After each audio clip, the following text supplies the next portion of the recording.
everybody, and welcome to a new series, The Steve Kilbey Show, also known as The Church of Kilbey. We're going to be talking about all things related to Steve Kilbey, the lead singer, writer for the band The Church. He is somebody who's quite prolific. If you do know, and if you don't know, you're going to find out a little bit of that. Not really sure exactly how the show will progress as it goes along. Hopefully I don't burn out because there is quite a bit to cover. I'm going to just kick things off really fast with a quote from Mr. Kilbey that I think is relevant to think about in terms of all the music that he has written and recorded over the years, as well as the lyrics themselves. He says in his autobiography, I'll just read it, "It's pointless me analyzing all my lyrics. They're not about anything. They're an abstract canvas. My songs are a portal to your own mind where I give you a guided meditation. Chaos just blew through the junkyard of my memories and reassembled all those songs." So I love that from his autobiography, which, if you haven't read, is a very quick read, very, very enjoyable. So Steve Kilbey, as I said, is the lead singer of the band The Church, probably the thing that he's most known for. If you have no idea who this is, Under the Milky Way is probably The Church's biggest hit, at least here in the States, and probably the song that most people would know him from if you have no familiarity with the band The Church or with Steve Kilbey. But as I said, he's very prolific. I tried to figure out how many different groups he's in, how many different iterations of his solo projects there are. I counted 20. I might be wrong. There could be more, there could be less. I think it kind of depends on how you look at it. But the main group being The Church. He was in a band previous to The Church called Baby Grand in the late 70s, and then he kind of transitioned into the band The Church. So mainly it's The Church we're going to be talking about. We're going to be talking about a lot of Steve Kilbey solo stuff. Again, there's all sorts of different people he's collaborated with over the years, and so I think it just depends on how you sort of break that down when you're counting up the overall bands he's been in. So Steve Kilbey solo, The Church, and then the other person he's worked with a lot to have quite a few releases is Martin Kennedy, another Australian musician. So the Kilbey-Kennedy connection has produced a ton of releases. I counted 26 releases. I think that's 26 actual releases, whether that's a CD, an LP, or a digital release. And I think there was a few different EPs, maybe... yeah, with some bonus tracks. I'm not really sure. To be honest, I'm going to be on this journey with you. I'm going to be finding out a lot myself. And then there's a compilation, or a box set rather, I think, or maybe a couple that they released, the Kilbey-Kennedy thing. So 26 with that. The Church has at least 25 albums, I believe. Again, if you're not counting EPs and compilations and all that, it's a much longer list. And then the solo stuff, I didn't even count because I don't really know how to begin counting it, to be honest. I'm just going to list off some of the groups that we'll be talking about. You got Kilbey-Kennedy, like I said. Steve Kilbey recently, in the last handful of years, has worked with another musician called Gareth Koch. I don't know if it's Koch, or I'm not really sure. Koch? Koch? Anyway, that in the 90s, late 80s and 90s, he worked with Donette Thayer, who he talks about in the book, the band called Hex, Isidore, Jack Frost with the great Grant McLennan from the Go-Betweens, who I love. He did one sort of random project called The Reformation, which sort of seems like an offshoot of The Church in the 90s. Speed of the Stars, Steve Kilbey and the Winged Heels, which I kind of just consider his solo stuff. We'll get into that. A couple other random things, GB3, Mimesis, Guilt Trip, which I believe is with his brother, this band called Fake. I think he plays bass on the Wooden Elves. He has got one random release with the Hoffman, somebody called the Hoffman with strings attached. I haven't heard this or looked into it much. It's one release. It seems to be a live record. Who Dosed, another band that he's worked with a couple times. So like I said, he's all over the map. There's so much to get into. I just kind of wanted to touch on a little bit of how many different projects he's been on over the years. After reading the book, I would sort of imagine that maybe he said something to this effect, but he's so prolific, has written so much stuff, and is constantly working. I think he just enjoys it, has so much going on in there in his imagination, and probably the pot has something to do with that too. I think he talks about how that really helped him in his creative process, just writing wise, and I think he just really churns stuff out. It's pretty impressive, to be honest. So so we got the Australian flag back here. We've got some releases here that I'm going to be choosing between what to talk about today. I didn't really know how to approach this, so I'm just going to start it off here doing last year's releases. So we're now in 2026. I'm just going to first kick it off with talking about 2025 releases. I'm going to try to stick to one release per discussion, maybe 1 or 2 videos a week. I don't want to overload everybody, including myself, with too much homework, too much work, or too much listening. And I don't want the videos to be crazy long. The goal, I just love Australian music in general. There's a lot of musicians that I love, and a lot of art in general from Australia that I love, specifically movies and music. So it was kind of something that Will, your regularly scheduled host and the host of this channel, he and I had sort of discussed, I think kind of jokingly, talking about Steve Kilbey and just how much there was, and it sort of preempted this challenge of sorts. And to be honest, the goal I thought was kind of perfect.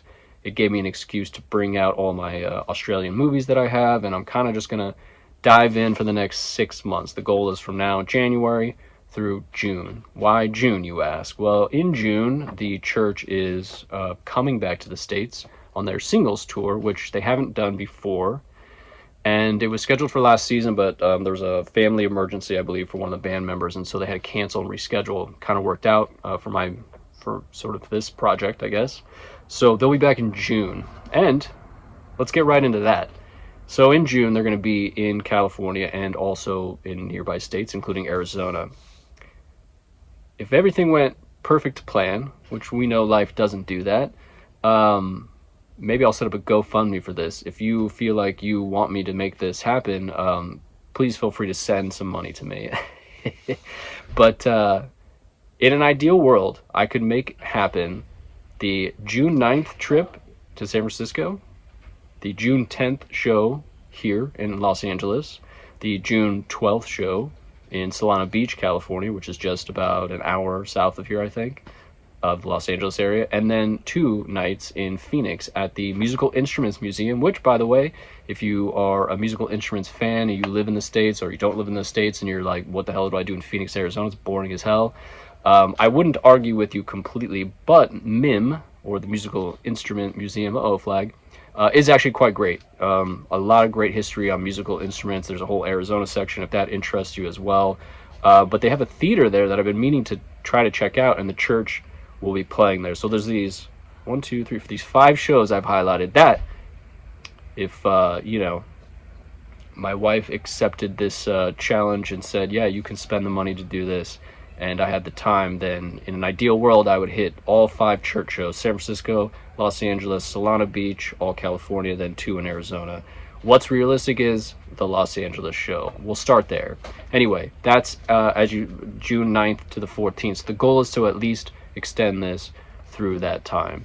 And as I said, we're going to start with 2025. Over here, to help us decide, I've got the Wheel of Kilbey. That's right, the Wheel of Kilbey. Very fun here. I kind of went back and forth on how best to do this, because a lot of these bands that he's in really only have 1 album or 2 albums. Initially I was thinking about writing all the band names here, spinning, and then deciding that way. I was also going to spell out Church of Kilbey, and then picking albums based on the letter that it landed on. It just kind of seemed to get too complicated, to be completely honest. So I think for now anyway, I'm going to start with 2025. I might just go backwards from a chronological standpoint and just go year by year and just kind of do this. So right now, the options we've got on the Wheel of Kilbey are the church, and then we got random.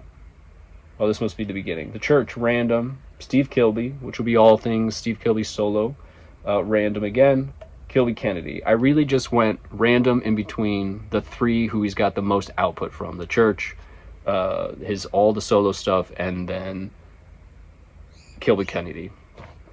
So we'll see how it goes. I might get bored of this. We might pivot. Who knows? But I appreciate that you're on this journey. I'm already 10 minutes in. I'm just talking about kind of a bunch of nonsense. So I guess we should get to it and just get right into it here. But before we do that, let's talk about one last quick thing here. I don't want to lose my paperwork here. I'm going to put this right here.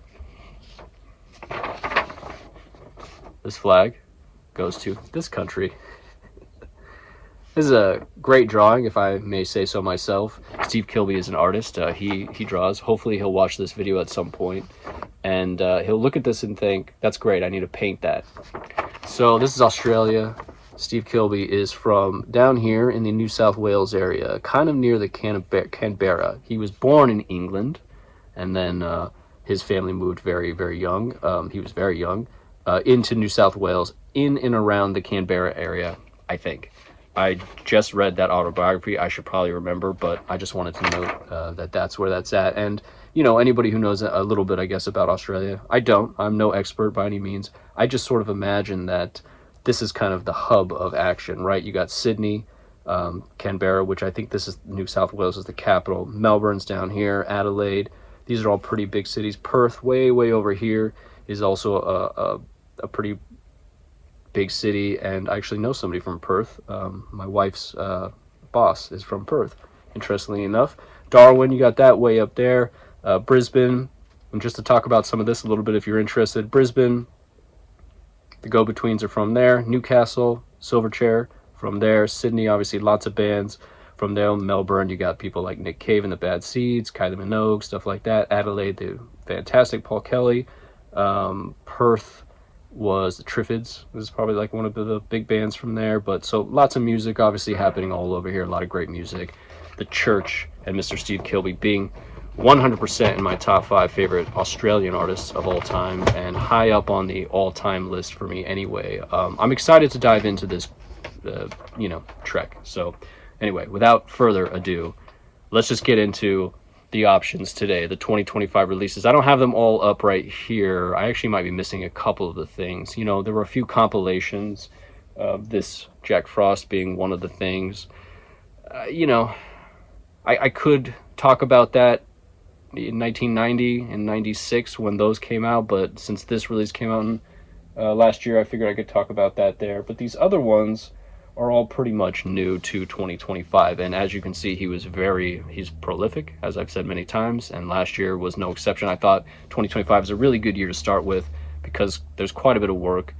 It's quite different in a lot of ways, and the quality is fantastic in my opinion. So let's spin the wheel of Kilbey. Jeez, I can't speak. Let's see what we get.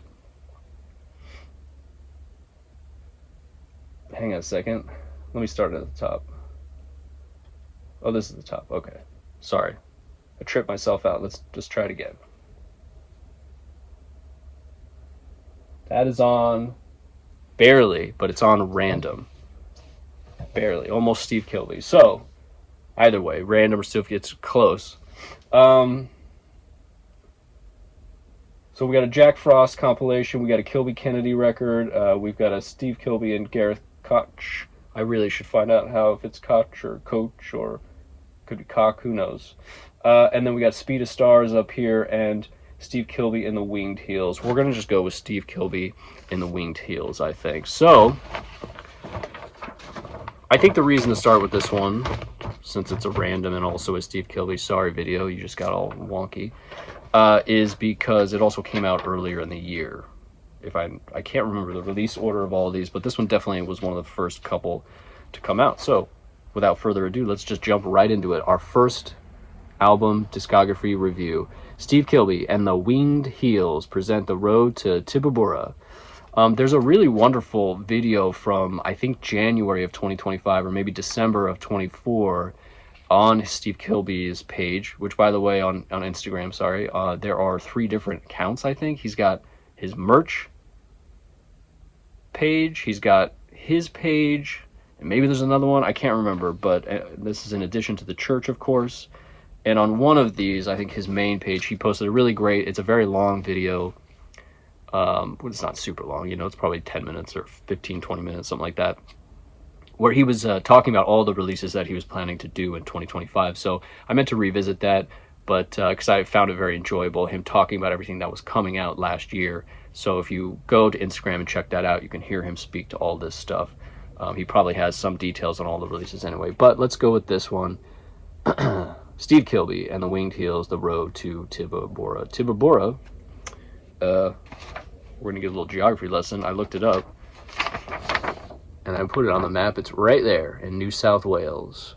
So, you know, he lives, I believe, now in the Sydney area. So I think it's sort of, well, we'll get into why he was going over to Tibbora, I think is how you say it. So I actually ordered this CD direct from him, and so on the back there he signed it, which was very nice. Obviously, it's a cool thing that if you're a Steve Kilbey fan, you're a church fan, you want to get some stuff. You know, it's coming from Australia, so now it's a little bit dicey because it's just more expensive. But a couple years ago, it wasn't terrible, and you could order stuff from him and just order multiple things at once so that the shipping isn't as bad. So, you know, it's a nice little digipack. You open it up, and it's him talking about the journey of this album, where this album came from, stuff. Got a wonderful photo of him there. I actually really like this album cover too. On the back there, you got another photo. You got the track listings. Open that puppy up, and there you go. I can't actually see if I'm holding it right. Let's look what's in there. Just more photos of him. So, on this record, the Winged Heels. The Winged Heels are, so Steve Kilbey, the Winged Heels, which is Barton Price on drums. He's actually a New Zealand Kiwi, but I think he's been living in Australia for quite some time. Gareth Koch, whatever his name is, who you'll see pop up from time to time in this band, was considered part of the Winged Heels, or is considered part of the Winged Heels, as well as Roger Mason, Gareth, I should say, is a guitar player, and then Roger Mason, who is a multi-instrumentalist and plays keys and all sorts of different instruments. I think he's a film composer too on this record. So this is the Winged Heels, by the way. I think that he talks about it in here, but in the liner notes here. But I should put this so you guys can see it here. Let's see. Nope. Maybe back up here. The Winged Heels were the band he was recording with, I think, around this time, which seems like it was kind of from like 2018 maybe through the last couple years.